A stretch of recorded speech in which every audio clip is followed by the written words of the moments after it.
दोस्तों इस वीडियो में मैं आप लोगों के साथ शेयर करूंगा बैटरी सेविंग टिप्स और कैसे बैटरी को यहां पर इम्प्रूव कर सकते हैं। बैकअप के तौर पे आप ज़्यादा यूज़ कर पाएंगे, ऐसा कुछ टिप्स यहां पर दूंगा। तो इस वीडियो को लास्ट तक देखते रहिए।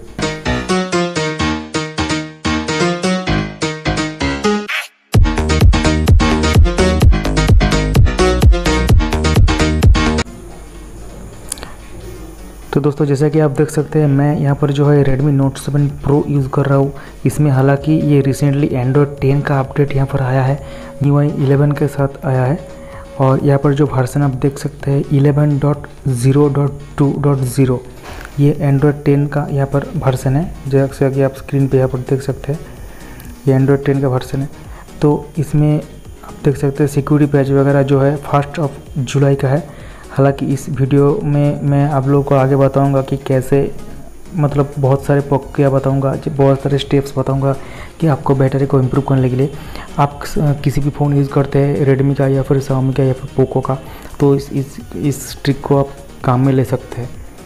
मतलब मैं यहाँ पर एक्सपीरियंस कर चुका हूँ, इस मतलब इंक्रीज बैटरी पिकअप मुझे मिला है। तो यहाँ पर इस वीडियो को लास्ट तक देखते रहिए, स्टेप बाय स्टेप मैं आपको बताऊँगा।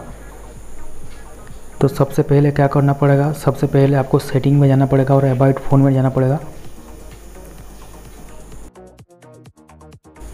उसके बाद यहाँ पर जो है MIUI वर्जन में यहाँ पर बहुत सारे बार यहाँ पर क्लिक करना पड़ा। उससे क्या होगा, डेवलपर ऑप्शन आपका ऑन हो जाएगा। हालांकि आप देख सकते हैं कि मैं पहले ही ऑन कर चुका हूँ, इसलिए यहाँ पर लिखा आ रहा है कि no need, you are already a developer. उसके बाद क्या करना होगा, सेटिंग के अंदर यहाँ पर एडिशनल सेटिंग में जाना होगा। उसके बाद आपको जाना होगा नीचे में यहाँ पर डेवलपर ऑप्शन में। डेवलपर ऑप्शन में जाने के बाद आप घबराएगा नहीं, यहाँ पर बहुत सारे ऑप्शन है। इस ऑप्शन के साथ छेड़खानी मत कीजिएगा। मतलब आप अगर किसी भी ऑप्शन को समझ नहीं आता है तो आप छेड़खानी मत कीजिएगा। मैं जो चीज़ आपको बता रहा हूँ सिर्फ वही कीजिएगा। अगर किसी भी ऑप्शन को आप ऑन ऑफ कर देंगे तो आपके मतलब यहाँ पर सिस्टम के यहाँ पर सब कुछ ऑप्शन चेंज हो जाएगा और आपको दिक्कत भी हो सकती है। ओके, तो सबसे पहले यहाँ पर डेवलपर ऑप्शन खुल गया है। उसके बाद नीचे में जाना होगा। नीचे में जाने के बाद यहाँ पर आप देख सकते हैं यहाँ पर 3 स्केल है, मतलब window animation scale, transition animation scale और एनिमेटर ड्यूरेशन स्केल। ये जो है ये पहले क्या मतलब बाय डिफ़ॉल्ट क्या होता है, ये एनिमेशन स्केल 1x में रहता है, मतलब ये 1x में रहता है। अब मैं आपको 1x करके दिखा रहा हूँ। ये मैं 1x कर दिया और इसको मैं कर दिया, तो आप देख सकते हैं किस तरह के यहाँ पर जो है काम कर रहा है। अब कोई भी ऐप मैं आपको खोल कर दिखाता हूँ, आप स्पीड अंदाज़ा लगा सकते हैं कैसे ये काम करता है। मतलब कुछ स्लो काम कर रहा है, मतलब फास्ट नहीं काम कर रहा है। आप यहाँ पर देख सकते हैं कुछ इस तरह का यहाँ पर काम कर रहा है। तो अगर मैं उस ऑप्शन को जाके फिर से मैं यहाँ पर जो है एडिशनल सेटिंग में जाता हूँ, उसके बाद डेवलपर ऑप्शन में जाता हूँ। उसके बाद ये जो है ये स्केल को 0.5 में कर देता हूँ सब कुछ। यहाँ पर 3 जो स्केल है इसको 0.5 में आपको रखना होगा। आप चाहे तो यहाँ पर ऑफ भी कर सकते हैं, लेकिन ऑफ करेंगे तो आप मतलब लाइटिंग स्पीड में हो जाएगा, मतलब वो मज़ा नहीं आएगा। 0.5 में करिए, मेरी रिकमेंडेशन यही होगी। मैं बहुत दिन से इसको 0.5 करके रखा हुआ। मैं जब भी नया फ़ोन खरीदता हूँ पहला काम मेरा यही होता है कि इसको 0.5 में कर दूँ। तो यहाँ पर आप देख सकते हैं स्पीड कितना इम्प्रूवमेंट हो गया। आप देख सकते हैं मतलब एक लाइटिंग स्पीड यहाँ पर स्पीड में खोल रहा है। किसी भी एप्लीकेशन का ओपनिंग और मतलब क्लोजिंग स्पीड बढ़ जाएगा और बैटरी बैकअप भी इम्प्रूवमेंट होगा। ओके, उसके बाद मैं आपको यहाँ पर बताता हूँ। उसके बाद यहाँ पर आप अगर सेटिंग के अंदर जाएंगे तो यहाँ पर आपको डिस्प्ले का ऑप्शन मिलेगा। ओके, डिस्प्ले का ऑप्शन जब मिलेगा उसके अंदर आपको यहाँ पर जो है ब्राइटनेस लेवल आप जा सकते हैं। और उसके बाद यहाँ पर जो है ऑटोमेटिक ब्राइटनेस को आप ऑफ करके रखिएगा हमेशा, जो कि यहाँ पर जो है ये क्विक टॉगल में भी आता है, कोई भी दिक्कत नहीं है यहाँ पर आया है। लेकिन अगर आपको नहीं समझ में आता है तो आप इस तरह का ऑप्शन में जा सकते हैं। और उसके बाद यहाँ पर ऑटोमेटिक ब्राइटनेस ऑफ करके क्या होगा कि ऑटोमेटिक आपके हिसाब से ये मतलब जो है ब्राइटनेस इंक्रीज डिक्रीज होगा। और सनलाइट मोड आप चाहे तो यूज़ कर सकते हैं एक्स्ट्रा ब्राइटनेस के लिए। अगर सूरज की रोशनी में आपको नहीं दिखाई देता है तो भी आप इसको ऑन कीजिए। उसके बाद बैक में चले जाते हैं। उसके बाद कलर स्कीम में आप जाएंगे। उसके बाद आपको क्या करना होगा, यहाँ पर जो है आप देख सकते हैं कलर स्कीम में यहाँ पर जो है मैं ऑटो को सिलेक्ट करके रखा हूँ, जो कि यहाँ पर जो स्टैंडर्ड भी है आप देख सकते हैं। अगर ऑटो में सिलेक्ट करता हूँ तो आप यहाँ पर इसके हिसाब से आप इसको कलर टोन को चेंज कर सकते हैं। मतलब सभी के मोबाइल में यहाँ पर जो डिस्प्ले होगा ना, किसी का मोबाइल में यहाँ पर रेडिश डिस्प्ले होगा, येलोइश डिस्प्ले होगा या फिर ग्रीनिश होगा, उसको ठीक करने के लिए ये ऑप्शन दिया गया है। आपके हिसाब से आप कर सकते हैं अपने पसंद के हिसाब से। तो मैं तो यहाँ पर ऑटो अगर स्टैंडर्ड कर दूँ तो यहाँ पर लाइट का जो है एक येलोइश टोन आ जाता है। यहाँ पर मैं ऑटो को मतलब रखता हुआ उसको डिफ़ॉल्ट कर देता हूँ जो पहले था। आप चाहे तो इसे स्टैंडर्ड भी रख सकते हैं, कोई भी दिक्कत नहीं है। उसके बाद आता हूँ मैं डार्क मोड के हिसाब से। यहाँ पर डार्क मोड जो ऑप्शन है ना, ये बहुत ही काम का चीज़ है। सोचिए यहाँ पर जो है डार्क मोड को मैं ऑफ कर देता हूँ तो क्या होगा, देखिए ये कितना मतलब आई के ऊपर कितना प्रेशर पड़ रहा है। हालांकि ये जो है मैं रेकमेंड करूँगा शाम के 6 बजे से सुबह के 7 बजे तक आप इसको करके रखिए स्केड्यूल में, जो मैंने करके रखा है। आप चाहे तो इसे चेंज भी कर सकते हैं, टर्निंग ऑफ और टर्निंग ऑन का जो स्केड्यूल है ये चेंज कर सकते हैं। तो आपको इसके लिए कोई चिंता करने की ज़रूरत नहीं है। ऑटोमेटिकली शाम के मतलब 6 बजे ये ऑन हो जाएगा डार्क मोड और सुबह के 7 बजे ये ऑटोमेटिकली ऑफ हो जाएगा। उसके बाद मैं चलता हूँ यहाँ पर जो है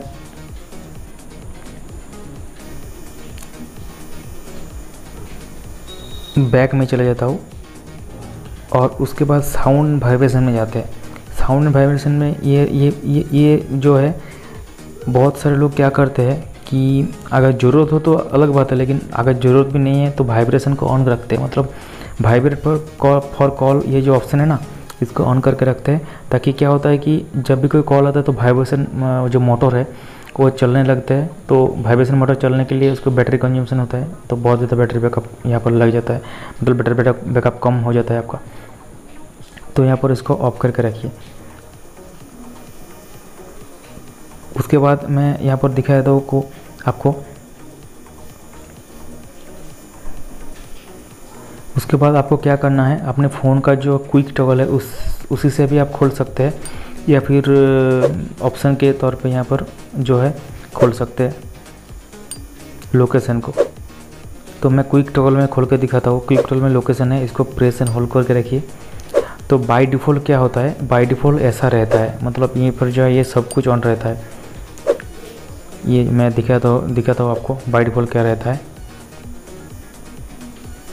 बाय डिफ़ॉल्ट आपका क्या रहता है, पहले से ऐसा रहता है, ठीक है, ऐसा रहता है। मतलब आप क्या यहाँ पर आप देख सकते हैं बाय डिफ़ॉल्ट यहाँ पर जो है लोकेशन एक्सेस ऑन है और वाईफाई और ब्लूटूथ स्कैनिंग ऑन है। मतलब ये आप देख सकते हैं यहाँ पर लिखा है कि allow apps and services to scan for WiFi network at any time even when WiFi is off. This can be used for example to improve location based features and services. Okay, तो ये अगर Google पे में transaction करता है या आप किसी भी आप ऐप यूज़ कर रहे हैं जिसमें लोकेशन बेस्ड सर्विस है, मतलब आपका लोकेशन मांग रहा है कोई भी ट्रांजेक्शन करने के लिए या फिर कोई भी फीचर्स को यूज़ करने के लिए, तभी ये यूज़ होता है। तो ये बहुत ही ज़्यादा बैटरी कंजम्पशन होगा इससे, मतलब आप सोच भी नहीं सकते कितना बैटरी कंजम्पशन होगा। उसके बाद मैं आता हूँ यहाँ पर इमरजेंसी लोकेशन सर्विस। ये जो ऑप्शन है ना, ये एंड्रॉयड 10 में कुछ अलग दिखेगा। अगर आपका फ़ोन एंड्रॉयड 9 और उससे प्रीवियस वर्जन में किसी भी वर्जन में चल रहा हो तो इसका ऑप्शन कुछ अलग दिखेगा, लेकिन सेम चीज़ सेम ही है। तो यहाँ पर आप देख सकते हैं कि इमरजेंसी लोकेशन सर्विस यहाँ पर जो है ये ऑफ कर दो। हालांकि आप चाहे तो इसे ऑन भी रख सकते हैं, आप अगर लोकेशन की ज़रूरत हो। अगर आपका मोबाइल में फाइंड डिवाइस ऑन हो तो मैं रेकमेंड करूँगा ये लोकेशन आप ऑन ही रखिए, सब कुछ यहाँ पर ऑन रखिए। बैटरी कंजम्पशन होने दीजिए, लेकिन आपका फाइंड डिवाइस काम करेगा। अगर इसको आप ऑफ करेंगे तो फाइंड डिवाइस प्रॉपर्ली काम नहीं करेगा। तो यहाँ पर मैं सब कुछ चीज़ को यहाँ पर ऑफ कर देता हूँ। मैंने तो यहाँ पर जो है सब कुछ ऑफ करके रखना है मुझे, तो यहाँ पर मैं सब कुछ यहाँ पर लोकेशन एक्सेस को ऑफ कर दिया। ओके, तो उसके बाद चले जाता हूँ यहाँ पर जो है वाईफाई। क्या किसी यहाँ पर लोग क्या करते हैं कि वाईफाई को बाय डिफ़ॉल्ट मतलब कहीं यहाँ पर ऑन रख के छोड़ देते हैं, ताकि आप मतलब जैसा कि आप देख सकते हैं यहाँ पर जो है फाइल्स करके ऐप आता है। फाइल्स ऐप में क्या होता है कि आप फाइल ट्रांसफ़र के लिए यूज़ कर सकते हैं। ये बहुत ही बेस्ट ऐप है, मैं किसी वीडियो में अपकमिंग वीडियो में बताऊँगा इसके बारे में। तो इसमें क्या होता है, अगर कोई फाइल आप ट्रांसफ़र करते हैं तो यहाँ पर जो है सब कुछ लोकेशन आपको मांगता है, लोकेशन मांगता है, वाईफाई मांगता है। तो आप इसको ऐप को अगर क्लोज़ कर दो तब भी यहाँ पर वाईफाई ऑन रहता है, लोकेशन ऑन रहता है। तो ये आप ध्यान में रखिए कि किसी भी पर्टिकुलर एप्लीकेशन को आप जब क्लोज़ करते हैं तो बाय डिफ़ॉल्ट अगर वो लोकेशन ले रहा था तो अगर ऑफ नहीं होता है ना बाय डिफ़ॉल्ट, तो आपको मैन्युअली उसको ऑफ करना है। तो इसको इसी ऑप्शन में जाके यहाँ पर वाईफाई भी ऑफ कर दीजिए और लोकेशन भी ऑफ कर दीजिए। इसी ऑप्शन में जाके प्रेस एंड होल्ड करके यहाँ पर लोकेशन सब कुछ यहाँ पर ऑन ऑफ कर दीजिए, ताकि आपका बैटरी कंजम्पशन जो है ये कम हो जाए। ये मेरे आपसे रिकमेंडेशन होगा।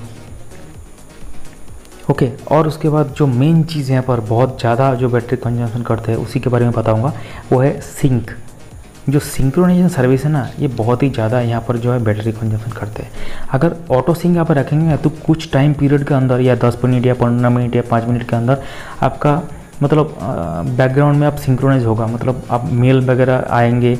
मतलब अगर आपका ज़रूरत होगा कोई इंपॉर्टेंट मतलब मेल अगर बहुत ज़्यादा यूज़ करते हैं या फिर डाटा यूज़ करते हैं बहुत ज़्यादा, तो आप इसको आप ऑन कर सकते हैं, कोई भी दिक्कत नहीं है। लेकिन बैटरी कंजम्पशन इस वीडियो मेनली यहाँ पर जो फोकस है इस वीडियो का, बैटरी कंजम्पशन कैसे इसको मतलब कम करा जाए, बैटरी बैकअप को कैसे बढ़ाया जाए, ये इस वीडियो का मेन फोकस है। तो मैं इस वीडियो के अंदर यही कहूँगा कि अगर आपका ज़रूरत नहीं है तो ऑटो सिंक डाटा को ऑफ करके रखिए, जैसे कि मैंने यहाँ पर कर दिया है। ओके, और ये जो है बहुत सारे लोग यहाँ पर पूछेंगे कि बैटरी सेवर जो है, बैटरी सेवर किस लिए दिया गया है। तो बैटरी सेवर इसलिए दिया गया है कि बैटरी अगर आपके मतलब बहुत ज़्यादा कम परसेंटेज हो या फिर मतलब 15 या 10% हो गया तब भी इसको ऑन कीजिए। इसके मतलब अगर बैटरी आपको मेरा आप देख सकते हैं 71% है, तो मैं आपको यही सलाह दूंगा कि आप किसी लोग क्या करते हैं कि 100% बैटरी चार्ज किया उसके बाद भी यहाँ पर जो है बैटरी सेवर का ऑन कर रखते हैं। इससे आपके फ़ायदा तो दूर की बात है, नुकसान ही ज़्यादा होगा। क्योंकि यहाँ पर बैटरी सेवर का मतलब है कि आप यहाँ पर देख सकते हैं बैटरी सेवर का मतलब क्या है, मतलब बैकग्राउंड के जो ऐप चल रहा है उसको रेस्ट्रिक्ट कर देगा, फ्रीज कर देगा, क्लियर कैचे कर देगा, और सिंक जो है सिंक हैप्टिक फीडबैक और रेज टू यहाँ पर जो है इसको ऑफ कर देगा। तो क्या होगा, अगर क्लियर कैचे बार बार होता है तो क्या होगा, अगर आप किसी एप्लीकेशन को एक बार खोलते हैं तो कैचे मेमोरी में चला जाता है, किसी दूसरे में एक ही एप्लीकेशन। सोचिए कि आप व्हाट्सएप दिन में 100 बार खोलते हो, ओके, तो अगर 100 बार व्हाट्सएप खोलने के बाद यहाँ पर जो क्लीनर आप चला दिया एक बार, ओके, तो क्लीनर के बाद चला दिया, क्या होगा कि कैचे जो मेमोरी है वो हट जाएगा, वहाँ पे कैचे मेमोरी नहीं रहेगा। तो फिर से आप जब व्हाट्सएप खोलोगे बैटरी को प्रेशर पड़ेगा, मतलब वो कैसे मेमोरी पहले कलेक्ट करने के लिए बैटरी कंजम्पशन होगा, उसके बाद व्हाट्सएप खोला, और व्हाट्सएप खोलने में डिले भी होगा।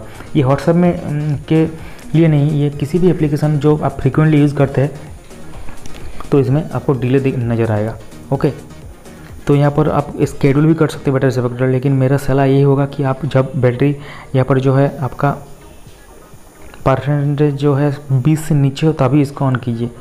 आप शायद देखे होंगे कि अगर बैटरी परसेंटेज जब 20 से नीचे हो जाएगा तो अपने हैंडसेट के ज़रिए ही आपको कहता है कि ऑन करेंगे या नहीं, आपने शायद देखा होगा। ओके, और एक बात मैं बताना चाहूँगा, यहाँ पर जो है एवॉइड फ़ोन में जाके यहाँ पर सिस्टम अपडेट पे जाके आप यहाँ पर मतलब चेक कर सकते हैं सिस्टम अपडेट सबसे लेटेस्ट वर्जन में रहेंगे तो आपका फ़ायदा होगा। ओके, पुराना वर्जन में नहीं रहेगा, लेटेस्ट वर्जन में बहुत कुछ फिक्स होता है। ओके, और यहाँ पर आप देख सकते हैं स्टोरेज की मैं बात करूँ तो यहाँ पर आप देख सकते हैं मेरा 64 GB का वेरिएंट है, तो मेरा अवेलेबल है 23 GB के पास, 64 GB के अंदर 23 GB अवेलेबल है। तो आप यहाँ पर जो है ये 10 GB या 15 GB आप अवेलेबल रखिए, क्योंकि ठीक तरह से सिस्टम फंक्शन को यहाँ पर प्रॉपरली तरीके से चलने के लिए कुछ मतलब इनबिल्ट यहाँ पर मेमोरी अगर आप ख़त्म कर देंगे, आप यहाँ पर सब कुछ लोड कर देंगे 1 GB, अगर उसके नीचे भी कुछ MB का अगर फ्री रखेंगे तो दिक्कत हो सकती है, अपने ऐप ओपनिंग में डिले हो सकती है, बैटरी बैकअप भी कम देगा, सब कुछ डिले हो सकता है और हैंग होगा। ओके, और एक बात मैं बताऊँ यहाँ पर जो लास्ट में एक चीज़ बताना चाहूँगा, हर 15 दिन के अंदर आपका जो लेटेस्ट वर्जन में चल रहा है ना डिवाइस, उसको आप यहाँ पर डाउनलोड कीजिए। इसमें 3 डॉट में जाने के बाद अगर आपका एनेबल नहीं है तो यहाँ पर इस बीच में 11 लिखा हुआ उसके ऊपर, या आपका कोई भी वर्जन हो उसके ऊपर साइमल्टेनियसली क्लिक कीजिए तो यहाँ पर एडिशनल सेटिंग ऑन हो जाएगा। उसके बाद यहाँ पर जो है चूज़ अपडेट पैकेज का यहाँ पर ऑप्शन आ जाएगा। तो उसके बाद आपने जो रोम फाइल है ना, जो 3 डॉट में क्लिक करने के बाद डाउनलोड लेटेस्ट पैकेज करके यहाँ पर जो ऑप्शन है उसको जिप फाइल में कर दिया है, मतलब सेव करके रखा है, उसको यहाँ पर जो है चूज़ अपडेट पैकेज करके उसको ले आना है और उसके बाद इसको यहाँ पर आ जाएगा। तो ये इस ऐसा करने से क्या होगा कि आपका जो फ़ोन है वो प्रॉपर तरीके से काम करेगा, मतलब वो हैंग नहीं होगा, कोई भी मतलब फंक्शन में, सिस्टम फंक्शन में डिस्टर्ब नहीं होगा और बैटरी बैकअप भी ज़्यादा देगा। हर 15 दिन के अंदर एक बार कीजिए, इसके आपको डाटा लॉस भी नहीं होगा। मतलब ये फॉर्मेट करने जैसा ही होगा लेकिन आपका डाटा फॉर्मेट नहीं होगा। बहुत मज़ेदार चीज़ है ना, मैं तो हमेशा करता हूँ। तो ये रहा आज का ये वीडियो। तो अगर आपका पसंद आया तो लाइक कीजिए और अपने दोस्तों के साथ शेयर कीजिए, और आपके मन में कोई भी सवाल कमेंट में लिखना मत भूलिएगा, तो मैं ज़रूर से आप उस कमेंट को रिप्लाई दूंगा। और मेरे से अगर कोई भी ऑप्शन यहाँ पर मिस हो गया है बैटरी सेविंग के टिप्स रिलेटेड, तो आप कमेंट में यहाँ पर मेरे को सुझाव दे सकते हैं। इस वीडियो में इतना ही, मिलते हैं नेक्स्ट वीडियो में। Stay positive.